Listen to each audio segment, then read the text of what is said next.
শুভ সন্ধ্যা। শুক্রের দর্শক শ্রোতা সকলকে শুভেচ্ছা জানিয়ে শুরু করছি বাংলাভিউ সারাদিনের খবর।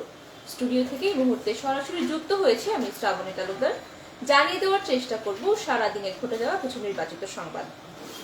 আজ মঙ্গলবার 10 কার্তিক 1429 বঙ্গাব্দ, 25 অক্টোবর 2022 খ্রিস্টাব্দ। প্রথমেই জানিয়ে দেব আমাদের হাতে থাকা নির্বাচিত কিছু সংবাদের শিরোনাম। অবশেষে শুরু হচ্ছে সিলেট ঢাকা 6 লেন মহাসড়কের কাজ। রোহিঙ্গাদের প্রত্যাবাসনে সহায়তা করবে ইরান। শক্তি হারিয়েছে সিপ্রাম, নেমেছে বিপদ সংকেত।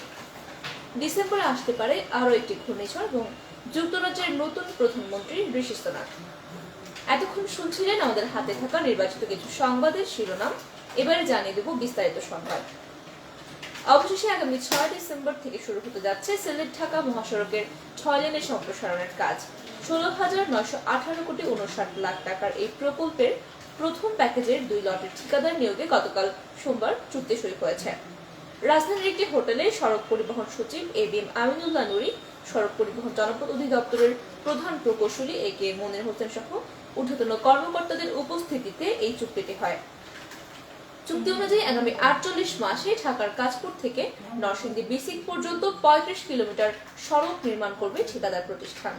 ঢাকা সিলেট জাতীয় মহাসড়ক 2 লেনের অর্থাৎ মূল সড়ক 23 ফুট প্রশস্ত, তা 4 লেনে উন্নীত করা হবে। ধীরগতির যান চলাচলের জন্য থাকবে দুই পাশে 18 ফুট প্রশস্ত সার্ভিস লেন। গুরুত্বপূর্ণ মোড় এবং বাজার এলাকায় 8 কিলোমিটার দীর্ঘ 13টি ফ্লাইওভার এবং ওভারপাস থাকবে এবং 10টি আন্ডারপাসও নির্মাণ করা হবে। 6টি প্যাকেজে 13টি লটে ঢাকা সিলেট মহাসড়কের কাজ হবে।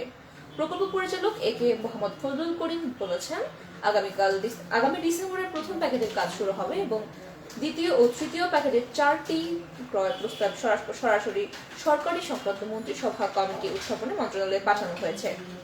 উল্লেখ্য 2021 সালের ফেব্রুয়ারিতে সরকারের অনুমোদন পায় ঢাকা সিলেট মহাসড়ক প্রকল্পের কাজ এবং 2026 সালের ডিসেম্বরের মধ্যেই সম্পন্নের পরিকল্পনা রয়েছে। তবে 22 মাসে মাত্র একটি প্যাকেজের ঠিকাদার নিয়োগ হয়েছে। বাকি 4 বছরে কাজ সম্পূর্ণ হবে কিনা সেই নিয়ে রয়েছে যথেষ্ট সংশয়। চলে যাব পরবর্তী সংবাদে। বাংলাদেশে নিযুক্ত ইরানের রাষ্ট্রদূত মনসুর চেভিসি বলেছেন, রোহিঙ্গাদের নিজ দেশে নিরাপদ এবং মর্যাদাপূর্ণ প্রত্যাবাসনের বিষয়ে ইরান বাংলাদেশকে সহায়তা করবে। প্রধানমন্ত্রী শেখ হাসিনার সঙ্গে আজ মঙ্গলবার সকালে গণভবনের সৌজন্য সাক্ষাৎকালে ইরানের রাষ্ট্রদূত একথা বলেন। সাক্ষাৎ শেষে প্রধানমন্ত্রীর প্রেস সচিব ইহসানুল করিম সাংবাদিকদের এসব তথ্য জানিয়েছেন। বৈঠকে দ্বিপাক্ষিক সম্পর্ক এবং ব্যবসা বাণিজ্য নিয়ে আলোচনা করা হয়। প্রধানমন্ত্রী দ্বিপাক্ষিক বাণিজ্য সম্প্রসারণ এবং বহুমুখীকরণে উভয় দেশের এই সম্ভাবনার কথা উল্লেখ করেছেন।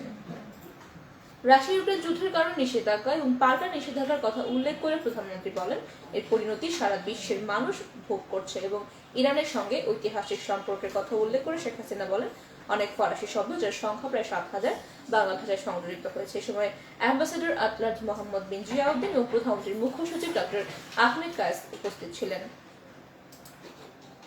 ঘূর্ণিঝড় সিত্রাং উপকূল ছড়িয়ে শক্তি হারিয়ে স্থলে নিম্নচাপে পরিণত হয়েছে এবং দেশের সমুদ্র বন্দরগুলোকে বিপদ সংকেত কমিয়ে 3 নম্বর সতর্ক সংকেত দেখাতে বলা হয়েছে। বঙ্গোপসাগরে সৃষ্ট এই ঘূর্ণিঝড়ের অগ্রভাগ সোমবার সন্ধ্যায় ভোলার কাছে চট্টগ্রাম বরিশাল উপকূলে আঘাত হানে এবং মধ্যরাতে ঘূর্ণিঝড়ের উপকূল অতিক্রম করে। আবহাওয়া দপ্তরের পর্যবেক্ষণ অনুযায়ী সোমবার রাত 9:30টায় কক্সবাজার ও চট্টগ্রামে বাতাসের গতিবেগ ছিল সবচেয়ে বেশি, ঘন্টায় 74 কিলোমিটার। ঘূর্ণিঝড়ের প্রভাবে দমকা বাতাসে সোমবার কুমিল্লায় 3 জন, ভোলায় 2 জন, সিরাজগঞ্জে 2 জন, নড়াইল ও বরগুনায় 1 জন করে মোট 9 জন নিহত হওয়ার খবর পাওয়া গেছে। সোমবার মধ্যরাতে আবহাওয়া অধিদপ্তরের সর্বশেষ বিশেষ বিজ্ঞপ্তিতে বলা হয়েছে, ঘূর্ণিঝড়টি বর্তমানে স্থল নিম্নচাপ আকারে ঢাকা, কুমিল্লা, ব্রাহ্মণবাড়ী এবং পার্শ্ববর্তী এলাকায় অবস্থান করছে। রাতেই ঘূর্ণিঝড়টি সিলেট হয়ে ভারতে প্রবেশ করবে। ঘূর্ণিঝড়টি উপকূল ছেড়ে এলেও এখনো উত্তর বঙ্গোপসাগরের বায়ুচাপের আধিক্য রয়েছে বলে জানিয়েছে আবহাওয়া অধিদপ্তর এবং এই পরিস্থিতিতে মোংলা, পায়রা এবং চট্টগ্রাম সমুদ্র বন্দরকে 7 নম্বর বিপদ সংকেত নামিয়ে 3 নম্বর স্থানীয় সতর্ক সংকেত দেখাতে বলা হয়েছে। ঘূর্ণিঝড় সিত্রাং স্থল নিম্নচাপ আকারে ময়মনসিংহ অঞ্চলের উপর দিয়ে বাংলাদেশ অতিক্রম করে ভারতের আসামের দিকে অগ্রসর হচ্ছে বলে জানা গেছে এবং আজ মঙ্গলবারে আবহাওয়াবিদ ফজলুল রশিদ এই তথ্য জানিয়েছেন। ময়মনসিংহ অঞ্চলের উপর দিয়ে বাংলাদেশের মতো অতিক্রম করছে এবং ভারতের আসামের দিকে অগ্রসর হচ্ছে বলে জানিয়েছেন তিনি। এদিকে সোমবার মধ্যরাতে আবহাওয়ার এক বিশেষ বিজ্ঞপ্তিতে জানানো হয়, উপকূল অতিক্রম করার সময় ঘূর্ণিঝড় সিত্রাং আর উত্তর পূর্ব দিকে দ্রুত অগ্রসর হয়ে সোমবার মধ্যরাতে ভোলার পাশ দিয়ে বরিশাল চট্টগ্রাম উপকূল অতিক্রম করেছে। ডিসেম্বরে আরও একটি ঘূর্ণিঝড় আসার সম্ভাবনা রয়েছে।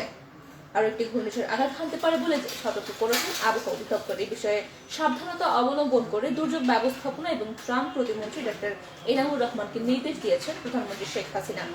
আজ মঙ্গলবার দুপুরে সচিবালয়ের দুর্যোগ ব্যবস্থাপনা এবং ত্রাণ মন্ত্রণালয়ের সম্মেলন কক্ষে সাংবাদিকদের এক প্রশ্নের জবাবে প্রতিমন্ত্রী এসব তথ্য জানিয়েছেন। তিনি বলেছেন, ডিসেম্বরে দেশে আরও একটি ঘূর্ণিঝড় আসার আঘাত হানার সম্ভাবনা রয়েছে। প্রধানমন্ত্রী শেখ হাসিনার নির্দেশে তারা মোকাবেলা করার চেষ্টা করছেন। এদিকে ভারতীয় আবহাওয়া বিভাগ বলছে, দক্ষিণ থাইল্যান্ড এবং তৎসংলগ্ন এলাকায় একটি নিম্নচাপ আন্দামান সাগরের পশ্চিম এবং উত্তর পশ্চিম দিকে অগ্রসর হয়ে আগামী 2 ডিসেম্বরের মধ্যে গভীর নিম্নচাপে পরিণত হবে, যা দক্ষিণ পূর্ব এবং সংলগ্ন পূর্ব মধ্য বঙ্গোপসাগরে অবস্থান করবে।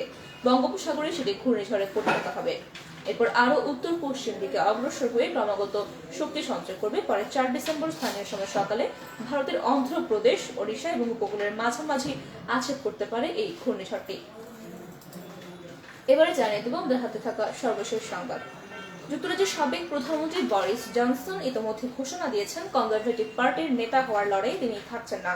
রোববার রাতে তার এই ঘোষণার পর সাবেক অর্থমন্ত্রী ঋষি সুনাক ক্ষমতাসীন দলটির নেতা ও প্রধানমন্ত্রী হওয়ার সম্ভাবনা বেড়ে গেল।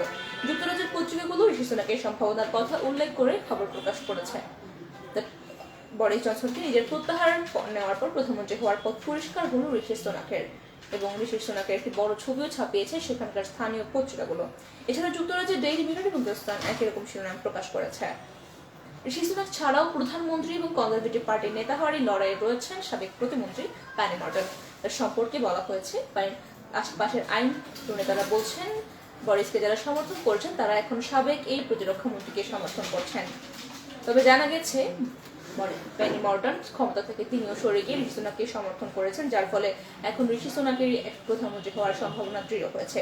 এদিকে বরিস জনসন সরে দাঁড়ানোর ঘোষণা দেওয়ার পর টেলিগ্রাফে নিজের লেখার টুইট শেয়ার করেছেন পেনি মর্টন, এবং তিনি সরকার প্রধান হলে কি করবেন তা এই নিবন্ধে উঠে এসেছে। ভোটারদের আস্থা অর্জন করতে সক্ষম এবং তার সরকার করতে সক্ষম না হলে ঋষি সুনাকের এই প্রধানমন্ত্রী হওয়ার দৃঢ় সম্ভাবনা রয়েছে। সুপ্রিয় দর্শকরা, আপনারা এতক্ষণ শুনছিলেন বাংলাভিউ সারাদিনের খবর। এতক্ষণ সঙ্গে থাকার জন্য সকলকে অসংখ্য ধন্যবাদ। সবাই ভালো থাকুন, সুস্থ থাকুন এবং চোখ রাখুন বাংলাভিউর পর্দায়।